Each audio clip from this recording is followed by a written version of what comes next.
Terbongkar skenario Wadison Pasaribu, 37, berpura-pura menjadi korban perampokan hingga menewaskan istrinya sendiri, Petri Sihombing, 35, pada Minggu, 1 Juni 2025.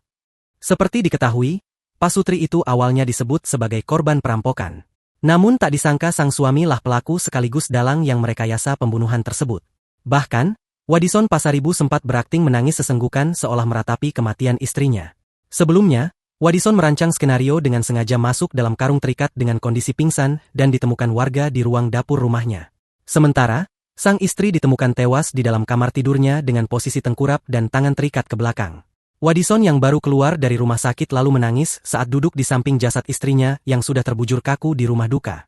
Pelaku tampak mengenakan baju kemeja hitam dan kain sarung menangis sambil memeluk sebuah baju diduga milik istrinya tersebut. Kemudian, ia memeluk putri kecilnya sambil bergumam di depan jasad istrinya.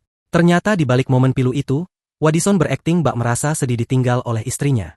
Kakak pelaku, Tony Lembas Pasaribu, mengonfirmasi bahwa keluarga telah menyerahkan Wadison ke Polresta Serang Kota pada Selasa, 3 Juni 2025, sekitar pukul 20 waktu Indonesia Barat. Sebelum penyerahan, Wadison telah diinterogasi oleh keluarga besar karena mencurigai adanya kejanggalan dalam insiden pembunuhan tersebut. Tony menjelaskan bahwa Wadison akhirnya mengaku telah merancang skenario seakan-akan Petri merupakan korban perampokan.